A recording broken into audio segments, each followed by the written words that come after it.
Welcome back everyone, it is Eric from Rare Candy, and today we are checking out the brand new Pokemon Go set. It was finally revealed in full, so now we have full translations and scans of all of the cards coming out in our new mini set this July. So it's not going to be a full 200 card set like most of them. This is going to be, I think, clocking in at 70 something-ish cards, excluding secret rares and stuff like that. So a bit of a smaller set, and a lot of times I will say these mini sets do tend to be a little bit more collector focused, and a lot of times players don't have a whole lot to look forward to, but fingers crossed guys that we do have a few hidden gems at least in this set to look forward to. So with that being said guys, remember to smack that like button to feed the always hungry YouTube algorithm, and let's jump in and check out what we're getting in the upcoming Pokemon Go set. So I will say that we have seen a good chunk of these cards already, but I'm still going to cover some of these previous reveals just because I'm sure not everyone out there has been following these individual card leaks as they've been coming out. So up first we do have Venusaur. This one was just revealed the other day actually, but has kind of a cool ability. You flip a coin of heads, switch one of your opponent's bench Pokemon with their active, and also the new active is Asleep and Poisoned. So this is a cool ability, but it's a coin flip on a stage 2 guys. So as much as I would like to use this just isn't that great. Like we already have Appleton, which is a stage 1. I know that's limited to just gusting basics, but Appleton's not seeing play. It's a stage 1 that's much easier to get set up. So I don't think we're really going to be playing Venusaur, unfortunately, I've got to say. So next up we do have Radiant Venusaur. Radiant Venusaur I think is a little bit better than its stage 2 counterpart. It has the Sunny Bloom ability. Once at the end of your turn, you may use this ability and draw cards until you have 4 cards in your hand. So this is a very unique ability because it activates at the end of your turn. Normally this would just activate sometime during your turn. So kind of cool that they're giving us an effect like this. I know this seems kind of weird, but there are definitely certain decks that could like this. I think the big one that comes to mind for people is Malamar, just because you're putting a bunch of Pokemon in your hand back into your deck as your attack. So after you attack, you're leaving yourself usually with a very low hand size, and Venusaur could come in and help refill your hand a little bit to set up for your next attack on the following turn. We also have the Hisuian Arcanine coming out this summer, I believe in our August set, more than likely at least. And that's definitely a deck that could like something like this as well. I think you're pretty much playing this exclusively in any decks that use attacks that disrupt their hand in some way, like discarding cards, like maybe something like Hisuian Decidueye VSTAR. That's another example. So those types of decks might play Venusaur, but other than that, I think your average normal deck, like an Arceus deck or a Palkia deck, aren't probably really going to have their eye on this thing. So we have our first Pokemon V. It's going to be Alolan Exeggutor V here. First attack, flip a coin of heads, search your deck for up to 5 grass energy, attach them anyway to your Pokemon, then shuffle your deck. Okay, so this is just like the Conkeldurr V, but the grass version. So is what it is. I mean, you can play Glimwood Tangle with this thing to have better odds of flipping heads, but I don't think I really want to play Glimwood and Alolan Exeggutor to power up grass Pokemon since we just got Gardenia printed, you know, literally 1 set ago. So this doesn't seem great. And then the other attack, 30 to one of your opponent's Pokemon for each grass energy attached to this Pokemon. So yeah, I didn't remember what this card did, but I did remember it being kind of weak. And I was thinking in my head, okay, Alolan Exeggutor V is not great, so we'll probably get a VMAX or a V-Star to go with it. Does not appear to be the case. This is a standalone card, and it's not doing a whole lot for me, I gotta say. So up next, we have a new Stage 2 Charizard, and it has the Burn Brightly ability. It says each basic fire energy attached to your Pokemon provides 2 fire energy, and you can't apply more than 1 of this ability at a time. So this is not the first time we've seen this. We've seen this actually for many, many years over the course of the Pokemon TCG. I think the last one that was noteworthy was probably the Gardevoir back from Next Destinies. So that's a long time ago. And that was a card that didn't really see a whole lot of play. So I don't know, I'm not too stoked on this because it's a stage 2, which feels kind of bad.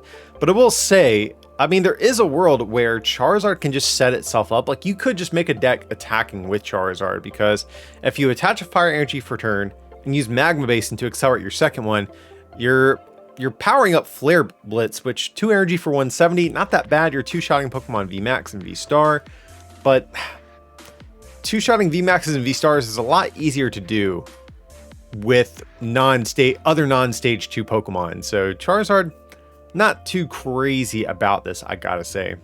So next up we have a Radiant Charizard here, and I do think this is a little bit more interesting than the Stage 2. Has this ability, this Pokemon's attacks cost 1 colorless less for each prize card your opponent has taken, which is definitely good because if you just take a glance at this attack, costs 5 energy, so we definitely need some help in that department. So if your opponent has taken 4 prizes, you know, you can get this guy up and running, or if they've taken 3 plus a Raihan or Magma Basin, you can still get Charizard powered up in a single turn that way too. But its attack here for a whopping fire in 4 colors does 250, and during your next turn, you can't use this attack. So that's actually, I think, pretty decent, because with a choice belt, we're hitting 280, which is the magic number to one-shot Pokemon V-Star. And it's not that hard to get this thing up and running, because again, if your opponent has taken just 3 prize cards, if you're a fire deck already, you're probably playing Magma Basin, and at that point, you can go attach Magma Basin, swing, take an easy 2 prizes. So I think actually we could see Radiant Charizard pop up in some sort of theoretical fire deck. Not that there's that many like super viable ones right now. So maybe fire is on the come up, and this is definitely a card that could help those fire decks have an easy late game like one-shotting machine on their hands. So pretty good Radiant Pokemon, I think. So next we have the first of our legendary birds here, Moltres here. Has this ability, your basic fire Pokemon's attacks, except Moltres, do 10 more damage to your opponent's active Pokemon. That's kind of cool. I mean, the ability stacks, which is nice, I guess, as well. But does this really fix our math for any fire attackers? Like, we just looked at Radiant Charizard. I don't think Moltres helps us out there. Entei V is the other one I can think of that's kind of relevant. And Entei is already kind of a decent attacker, but let's see. If both players have a full bench, you're doing, what, 220, I think? Plus choice belts, 250. I mean, with 3 of these Moltres in play, I guess you could creep your damage up to 280 with Entei. I'm not crazy about this. I think this Moltres could be good if we ever see fire attackers that just need a literal 10 damage buff, but I don't see a world where we're ever like getting 4 of these into play and trying to crank up our damage that way. Okay, next up we have Blastoise, another card we actually just saw get revealed a couple days ago, but it has this pretty powerful ability. Once during your turn, you may search your deck for up to 6 energy cards and attach them to your Pokemon any way that you like. You shuffle your deck, but your turn ends. So pretty big downside to this, but the upside is that this does not specify basic energy. So that means we can even accelerate twin energies, like speed lightnings, you know, lucky energies, like any sort of weird special energies that we want to. But this is on a stage 2. And that means we're not attacking till turn 3 at the earliest. So we have to guarantee the turn 2 rare candy Blastoise. And then we also need to guarantee the attackers in play that we want to attack with, because more likely we're not actually attacking with Blastoise. Hydro Pump is not a great attack here. So this is a good ability printed on the wrong Pokemon, I think. So I'm not too crazy about this Blastoise. All right, so next up we have, rounding out our Kanto starters, we have Radiant Blastoise here. It has kind of a cool ability. You may discard a water energy from your hand in order to use the ability, but then you get to place 2 damage counters on one of your opponent's benched Pokemon. This definitely could be a good math fixer for your deck, especially because we can use Scoop Up Net to use this ability multiple times in a single turn, so I do like that. The issue I see though is that this is a Water Radiant Pokemon, and you have some pretty stiff competition with Radiant Greninja. Because Radiant Greninja is such a great consistency boosting card for your deck, so to commit to not playing that takes a lot here. But even still, I do kind of like Blastoise here because this is a good math fixer, like especially if you are like a Palkia V-Star deck and your opponent is attempting to play around your damage output. This could be a nice way at just saying, hey, okay, you're not going to bench extra bench Pokemon, fine, I'm just going to get extra damage on the field with Blastoise to set up these KOs for the deck. So Blastoise, you know, I think it does have some shot at seeing play. Again, just not playing Greninja is, that's a big ask. So we'll have to see if players will make space for this. But I think it's one to at least consider for the ability. The attack, it's fine. You know, 2 water and a colorist is 170. Can't use it on your next turn. You can power up a Frostmoth if you really want to, but I mean, I don't think we're ever playing Blastoise for this attack. I think the ability much more enticing. Alrighty guys, next up we have Magikarp. Yeah, not Gyarados, but Magikarp. I think this is actually the more enticing of the two Pokemon in this instance. Because it has the Raging Fin attack and just 30 for each Magikarp, or I'm sorry, 10 plus 30 for each Magikarp and Gyarados in your discard pile. So if you are able to get all 4 Magikarp and all 4 Gyarados, so that's 8 Pokemon, that's 240, so 250. With a Choice Belt, 280. With a Radiant Hawlucha, 310, and that one-shots Mew VMAX. And even some other lower HP VMAXs like Jolteon and stuff.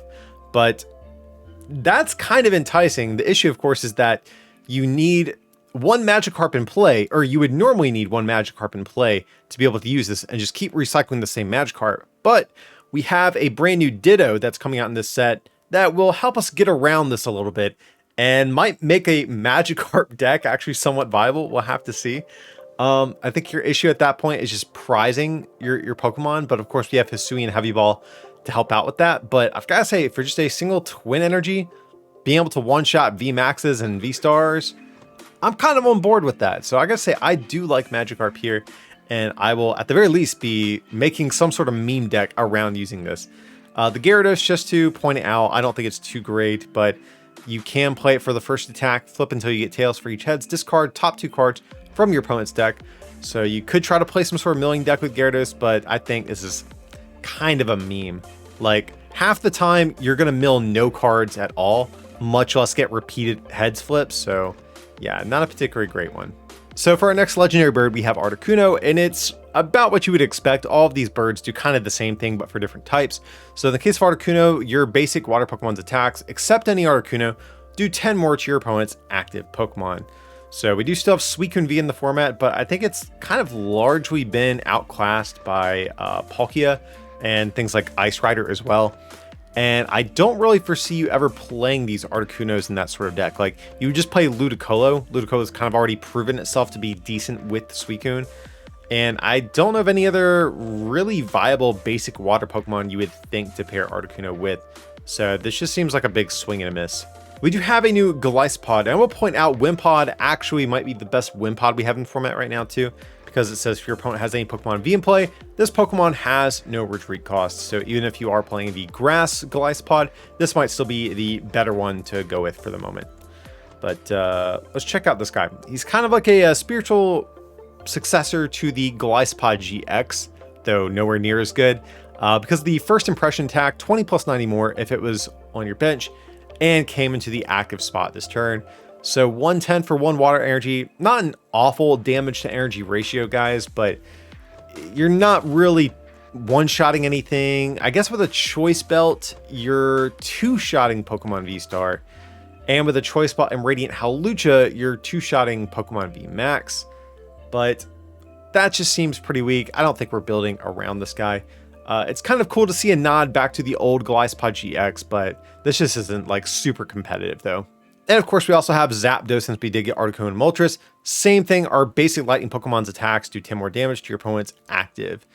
So yet again, I'm still not sold on this, but there are a couple of basic lightning attackers we could, I guess, think to pair this with. I think Vikavolt V might be one, just because Vikavolt already is kind of a weak attacker, only hitting for 50 at a time, unless of course you have a Choice Belt. So any extra help that Vikavolt can get definitely would be appreciated, I'm sure. So maybe Zapdos could be good in those sorts of instances, but beyond that, I don't really see a whole lot. Again, we have stuff like Raikou V, but I don't think you're really going to play this with Raikou, especially since you're probably playing Flaffy already, and you probably don't have a whole lot of flexible bench space. So yeah, Vikavolt V or probably nothing else. But again, guys, feel free to jog my memory if there's any cards I'm forgetting. These are all just my initial knee-jerk reactions. I have yet to look through the card pool to see what could be paired with these birds, but yeah, it's just really hard to think of anything like super compelling. Alrighty guys, next up we have Mewtwo VSTAR, one of the very first cards we saw get revealed, and I think definitely one of the best in the set. So Psychic VSTAR, 280 HP, has Psypurge for a Psychic and colors you discard up to 3 Psychic energy from your Pokemon, and does 90 for each one you discard in this way. So potentially 270 for 2, well, for 5 if you really want to count the energy you need to play plus the attack cost. But either way, for just 2 energy on your Mewtwo, being able to do 270 is pretty enticing. You are just barely shy of a one-shot on Arceus and Palkia, but of course Choice Belt can help out with that a little bit. So I definitely like this first attack, but I also do like the V-Star power as well. For the same attack cost, it is 120 to each of your opponent's Pokemon V, and it's not affected by a weakness or any resistances either. So Star Raid, popping this actually first definitely could be, probably your best course of action, because at that point you only need to discard 2 energy to take one-shots on like opposing V-Stars and stuff like that, as opposed to 3. So Star Raid definitely could be like a good setup attack to sort of lead the game with. But getting energy in play, that's sort of like the next big question, how we want to do that. Of course, we have Shadow Rider Calyrex. That's definitely the big one in the format right now. We also have the Latias and Latios from Fusion Strike. So I know that's a little bit more gimmicky, but it's something at the very least. They can get energies from discard every single turn after we discard them. So hey, that is something. Then we also have, not in this set, but in August, more than likely, we will be getting the new Clefairy that can accelerate energy out of deck as well. At the end of the day, there's also just good old-fashioned Arceus V-Star too, to help power things up. But yeah, I think Mewtwo has no shortage of potential ways to get going. And I definitely like this card. I think it's definitely one of the more player-oriented cards that we're getting in this set for sure. So next up we have Melmetal V. Nothing too special about this, but I do like the art, one of the more handsome looking Melmetals we have out there. But it does have a VMAX here, so let's check it out. 330 HP, 4 retreat, so 3 metal energy is 160. Then does 60 more for each extra metal energy attached to this Pokemon in addition to its attack cost. And you can't add more than 120 in this way. So effectively for 5 metal, you're doing 280, which actually is a pretty good number to hit for, because with a Choice Belt, that's 310. And with Radiant Hawlucha, that's 340. So, I mean, that one-shot's really anything in the game. Getting 5 energy on Melmetal definitely isn't ideal, but I guess you could even build this kind of in the same way that we've seen people experiment with Dialga V-Star, where maybe you just hide behind Diancie for a few turns while you Intrepid Sword and Metal Saucer, and then use Bronzong to move all the energy over to Melmetal and just start nuking anything in your path. So I gotta say, Melmetal actually is a little bit better than maybe I initially would have thought. So I gotta say, I'm definitely gonna try this one out. 280 is a great number to hit for. There's so many cards we see right now that hit 270, which is such a weird, awkward number for V-Stars. So I gotta say, I think this guy's okay. Better than I would have anticipated. Let's see, Blissey, nothing too special. Okay, we finally get to Ditto. So this is the big card I was talking about when talking about Magikarp earlier. But it has the sudden transformation ability. This Pokemon can use the attacks of any basic Pokemon in your discard pile, except for Pokemon with the rule box. So, oh, and we do still need the necessary energy to use the attack. Very important to point out. So this is that card I was talking about with Magikarp. We can pitch all of our Magikarps and Gyarados away to keep our damage maxed out and just attack with Dittos over and over. So that definitely seems like a cool deck idea. Mad Party is actually another deck I really want to dust off once we get this Ditto. Because now you can actually keep your Bumblebees in discard, and well, I guess not just Bumblebees, you can prioritize just tossing away more of your Mad Partiers, because one of the big issues Mad Party faces is that you constantly have to juggle discarding Mad Partiers, but also keeping just enough Pokemon left in your deck to close out a game.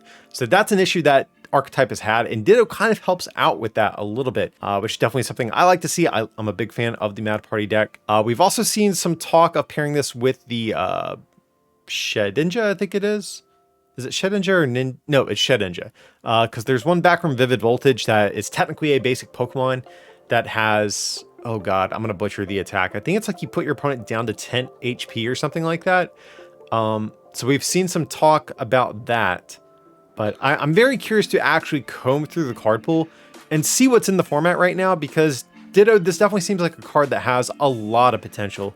So I gotta say, I'm a fan of this. I can't wait to see what the community comes up for this card. Definitely one of my favorites that we've seen. All right, next up we have Snorlax, which is another sort of pseudo reprint. This has the block ability. This is the same ability that we saw actually on the Snorlax back from the Plasma sets, which actually was a pretty competitive card at different points. So as long as this guy is in your active spot, your opponent's active can't retreat. So we've seen this as sort of like a locking strategy for certain decks out there in the past. So I'm sure players like Sander and other control players are going to be eyeing this thing down and trying to think of how they can annoy and ruin their opponent's day with this thing.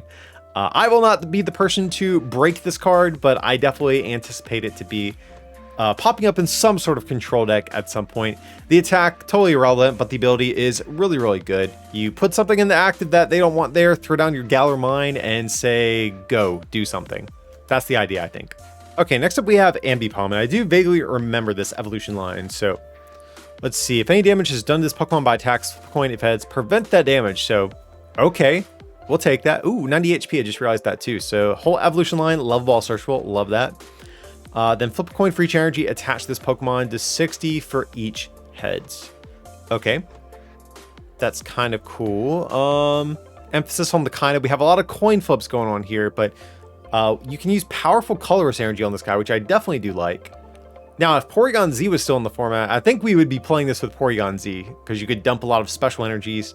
But we can still play things like Flaffy or Cherim. I think those are going to be the big ones. Cherim seems kind of cool.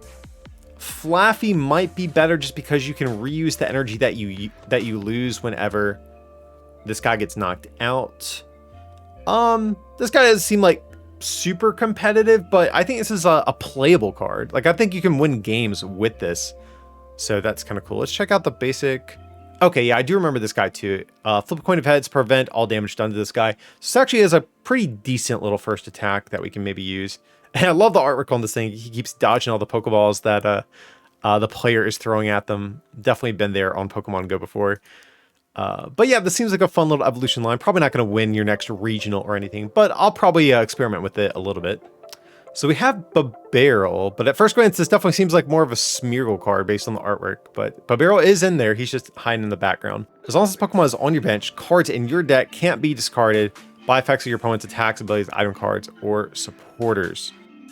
Okay, so this is like an anti-milling card, but we don't really have any like strong milling strategies right now. And this is a stage 1, so yeah, this seems like a big pass. But you never know, if we do get something like a Team Rocket's Handiwork reprint or you know, Belba Bryson Man reprint or something kind of like that, maybe. But yeah, right now this seems kind of weak, I gotta say. So getting into our trainer cards, I do remember we have all the Pokemon Go team leaders, you know, kind of in the same vein as the birds. They all do the same thing for different types. So they all say draw 2 cards, and if you drew any cards in this way, flip a coin of heads, attach a water energy, fire, or lightning energy from your discard to one of your bench Pokemon. So Blanche, just right out the gate, this card's awful. Melanie exists, so that instantly makes this unplayable. But I do think that Candela is debatably the best one that we have here. Because fire Pokemon, they have Magma Basin, but one of the big issues fire Pokemon face right now is that attacks that require more than 2 energy are really clunky for fire decks. Because Magma Basin, as good as it is, it's just accelerating 1 extra energy per turn. And, you know, that's not going to do a whole lot when it comes to powering up chunkier attack cost on things like Charizard VSTAR or VMAX. So this could potentially have a home in those decks because it's not contingent on something getting knocked out, like in the case of Raihan. But at the same time, Raihan is just such a great card as it is. You might just take your chances with that. So this one probably has the best shot, but I still don't really like this one that much either, I gotta say. So next up we have Lure Module, and this is kind of an interesting card. It says, each player reveals the top 3 cards of their deck and puts all Pokemon they find there into their hand. Then each player shuffles the other cards back into their deck. So I actually don't think we're playing Lure Module for the effect to benefit us. Like, we have a lot of great search cards right now. Quick Ball, Level Ball, Ultra Ball, Evolution Incense. There's a lot of good stuff right now, and I don't think this really does a whole lot for us. But much like in the case of Snorlax, this could be another card that helps out control and mill decks, because this is a way that you can help expedite the milling process by forcing your opponent to draw into additional cards to eventually deck out, because this card does not give you the option to take the cards. You have to take what is there. But even in mill decks, I'm not sure how good this is going to be, because you don't know what the top 3 cards of your opponent's deck are. So maybe it won't see play, maybe it will. Hard to say, but definitely more of a control card than anything. Okay, so next up we have Pokestop, which has definitely been, I think, one of the most talked about stadiums that we have in this set. It says, once during each player's turn, that player may discard 3 cards from the top of their deck. If a player discard any items in this way, they put those items into their hand. So we've seen some talk of this with Mew VMAX, which definitely seems like it has some merit, because Mew VMAX is basically a ton of item cards, a few energy, and a handful of Pokemon. So this definitely makes some sense there, because a lot of times you're just going to rip 3 item cards and go about your day. And effectively, this is a draw 3 for these very item-based decks out there. Also, maybe potentially for Darkrai VSTAR. That's another deck that is very item-focused. If you mill Dark Energy in the process, you don't mind, because you can Dark Patch those energies back out. Losing Pokemon is where Pokestop gets a little bit sketchy. So if you are playing some sort of engine with this, you might have to play something like an Ornery Rod or 2 in your deck to make up for that. Maybe Mad Party is another one, because you don't mind losing Pokemon, but if you lose your special energies, that could be bad, so maybe not there. But I really like Pokestop. This is basically a draw 3, like a free draw 3 that you can do every single turn of the game. So that's pretty cool, I've got to say. So those are going to be all the cards that we previously had seen. Let's get into the ones that just got revealed. I actually don't know what any of these do, so let's take a look. We have Ariados here. Let's see. Poison. Wait. 20, flip a coin if heads, your opponent's active is paralyzed. Okay, bad Ariados. We got Camera Up, that looks pretty bad. We've got Slowpoke. Okay, this ability, not too bad. Put an item from your discard in your hand. I don't think we're going to build a deck around it, but hey, it's not too shabby for a pre-evolution. We got Slowbro with very interesting artwork. Very different than what we normally see in the game. See, 20, both Pokemon are asleep. Oh, okay. This attack can only be used, the second one here. This attack can only be used if your opponent has 1 prize card remaining and you take 2 prizes. Okay, that's a card. Okay, so this is like an instant one of, and like the Zoroark Toolbox deck. That deck just definitely got a buff with this thing. That's insane. Like that is so good. Now, the issue you run into is if you're behind on more than 2 prize cards, like let's say you have 3 prize cards left, this card probably isn't doing a whole lot for you. But if you have 2 prize cards left or just 1, God, this basically just says you win the game at that point. So that's really cool, I've got to say. I don't think we're building like a designated Slowbro deck, but probably going to be a Zoroark target as probably just like a one of. All right, next we have a Lunatone. These cards, like this and Solrock, always get kind of gimmicky cards. Though I will say the very old Lunatone and Solrocks from like the first EXA were like unironically good cards. Haven't seen many good ones since, but cycle draw, discard a card from your hand, draw 3, then 30 for each psychic energy attached to this Pokemon. Okay, so pretty bad. So next up we have a Solrock to go with our Lunatone. We'll at least check this guy out. So once during your turn, you may attach a psychic energy from discard to one of your Lunatone. Okay, so I see this energy now. They want you to discard energy with the first attack on Lunatone, then get that energy into play on future turns with Solrock. So yeah, there's some synergy there, but Lunatone has 90 HP.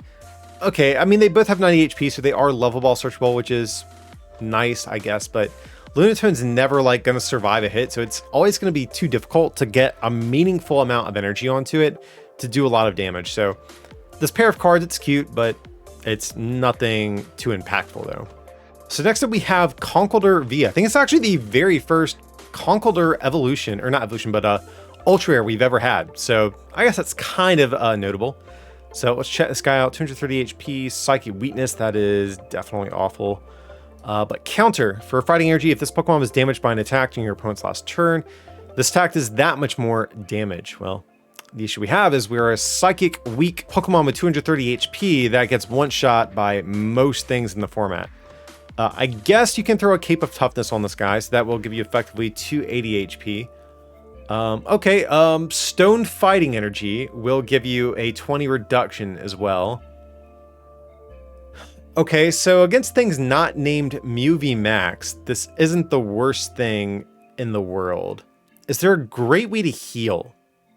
That's my next issue, because what I would like to do, I would like to be able to tank a hit, heal, and then dish out that same amount of damage. So actually, if we were in a format that still had max potion, this actually would probably be a pretty decent card.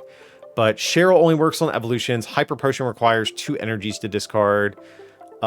Suspicious food can or whatever requires psychic energy. So yeah, not that great. And then the other attack is 90 plus 90 on a coin flip, and your opponent's active is confused. This stack is pretty bad, but maybe if we get some good healing, this is an attack we could revisit. But the attack has some potential, but I just don't think the right cards exist in this format to help it out currently. Okay, so we have Alolan Raticate over here. So you chase up, search your deck for a card, put it into your hand, then shuffle your deck. Okay. Then Super Fang, put damage counters on your opponent's active until it has 10 HP. Okay, so this is literally just a reprint of the old Raticate attack from the Raticate and Boundaries Crossed, which is, we've seen so many people attempt to make that card work, and it just never quite has. The 3 energy attack cost, I think, has always been like one of the big issues these cards have had, and this one's definitely no different. But I will say, being a dark Pokemon is nice. That gives you access to Dark Patch. So if your Eradicate does go down, you can slap down Twin Energy plus a Dark Patch and be ready to go. So that's cool. Love that. How are you inflicting the remaining 10 damage? That's the next question, because you put them down to 10, and then you usually would use something like Poison to knock them out in between turns. Poison or Burn. So Poison, we could use Garbodor back from, oh god, what set was it? Was it Darkness Ablaze? Or Rebel Clash? One of those sets. So that's probably your best partner. It's just a stage 1, so it's pretty easy to make use of. So I guess there's that. I'm honestly not sure if you have enough Dark Patches to close out a game. So maybe you have to play 4 Dark Patch, obviously, and then also Raihan as well. So, I mean, it might be able to work. I don't know. Players will definitely experiment with this, including myself. I'll probably do a video on this card at some point, but seems like kind of a meme, but we'll see what happens with it. Alrighty, so next up we have Tyranitar getting a brand new card. But let's see, for 2 color synergy is 10 times the amount of damage counters on each of your bench Pokemon. Oh man, this is bad. This is really bad. You need so many damage counters. Like, if you want to one-shot a V-Star, you need 280 damage sitting on your board. And if your opponent, like, if that's the case, I'm sure everything on your board is like an inch away from death, and your opponent can probably easily pick off things with Boss's Orders or like Inteleon Snipes. This seems really bad. I think this would need to be like 10 or like 20 times or 30 times. Because, I mean, there are ways to get damage counters on the field. It's just hard to get a ton of them. We have Gapejaw Bog, Spike Myth, Houndoom. Those are, I think, some of the big ones, but... So Tyranitar, this seems pretty bad. It does have another attack, but it's 4 energy just to do 180. So yeah, we're never going to use this guy, unfortunately. Okay, getting into Dragonite VSTAR. We actually did see these guys get revealed ahead of time, but let's check them out. Dragonite V here, Hyper Beam for Water Lightning 60, and you discard energy to your opponent's active. So that's kind of cool. I am happy this is not a coin flip. This could be a decent defensive attack to sort of lead the game with, potentially, to maybe buy yourself a turn. I don't think we're building around this. I do think our damage output would need to be a little bit higher. But auto discard energy is still kind of decent, so I'm like, there's a part of me that wants to experiment with this. And then its other attack for Water Lightning Colorist is 160. So I think in terms of this attack cost, I think the other Dragonite V is probably better because it hits for 250. But this 2 energy attack is definitely the enticing part about this. Definitely not going to be the star of the show. Dragonite VSTAR, we saw this get revealed in the past week, so I'm a little bit familiar with this guy already. But 280 HP, no weakness, of course, as a dragon Pokemon, so that's cool. This attack for Water Lightning 2 Colorist is 250, and during your next turn, this Pokemon can't use this attack. So this is definitely a kind of costly attack. 4 energy is a lot. And I know we do have things in the format like Flaffy, like Melanie, but I think it's going to be a little bit of a challenge to power this up. Now, one thing we could see, you could in theory just forgo your V-Star power with Dragonite and use Palkia to get this guy set up, but Palkia already hits for like the same damage range, So I don't think you're going that route. I think if you are playing Dragonite VSTAR, you're probably playing this as like an Arceus VSTAR target. Just because Arceus is really great at accelerating these wacky sort of energy costs. And this could give Arceus decks a bit of a, a bit of a heavier hitter. Because 250 with a choice belt's 280, which is a great number already. And then we have Radiant Hawlucha that can bump us up to 310 to deal with Mewtwo VMAX. So that's all nice and dandy. But Dragonite does have to kind of compete with itself because Dragonite V, like I just said, the old one hits for 250 and for 1 less energy too. But the big upside to the V-Star, even though yes, I know it is an evolution, does require additional energy, it can actually tank a hit, whereas the other Dragonite V, I don't think can in a lot of instances. So that's, I think, the case to be made for this V-Star. Unfortunately, its V-Star power is like so close to being good, but it's just not quite there. It's an attack, and that's really what makes this, I think, bad. But for a single colorless energy, look at the top 12 cards of your deck and attach any lightning and water energy you find there to your Pokemon in any way that you like. So if this was an ability, hey, I would be all game for this because at that point you could power yourself up and be ready to go. But with this thing, you're not actually doing damage until turn 3 because you have to get Dragonite in play turn 1, wait for it to evolve on turn 2, use this attack, and then if you're not knocked out, you can finally start doing damage on turn 3. So this seems really, really bad. Really wish this was an ability. This is such a big missed opportunity, I think, for this card. But the attack still decent enough to where I will consider it with Arceus, but still not my favorite card by any means that we've seen in this set so far. And for our last Pokemon V, we have Slaking V, and I gotta say, the artwork on this guy, absolutely A+. Some of the best Slaking artwork I've ever seen, actually. So yeah, very handsome Slaking we got here. 230 HP. Surprisingly, a 3 retreat. This is a Pokemon I would assume would have like a 4 retreat, but hey, that's fine. Fighting weakness, so we do have to watch out for Urshifu and stuff like that. But, oops, says this Pokemon can't attack if you have 6-4 or 2 prize cards remaining. And then its attack for 4 colorless is 260.